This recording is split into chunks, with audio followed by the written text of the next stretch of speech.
So tea తాగేసి పనులన్నీ complete చేసుకున్న తర్వాత ఫస్ట్ అయితే ఈరోజు పూజ చేసుకుంది. 5 డేస్ నుంచి కూడా పూజ చేసుకోలేదు.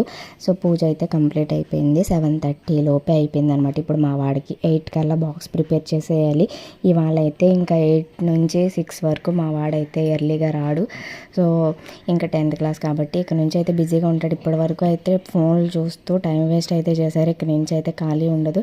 నాతో తిట్లు తిని పని ఉండదు. ఇంక నేనైతే పూజ అంతా అయిపోయిన తర్వాత వాడికి దోశలు వేసి ఇద్దాము అనేసి బాక్స్ అనుకోండి ఒక 1/2 అవర్ లేట్ అయినా మా వారు తీసుకెళ్ళిస్తారు.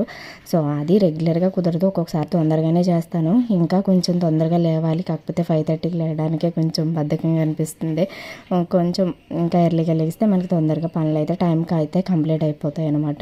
ఈరోజైతే ఆలు కర్రీ చేద్దాము అనేసి నిన్నే ఆలు తెప్పించేశాను. సో రేపటికి ఈరోజు ప్రిపేర్ చేసుకుంటే కానీ అప్పటికప్పుడు అయితే కుదరదు కదా, తేవడం కుదరదు. అలాగే వంట కూడా మనకి హడావుడైపోతుంది.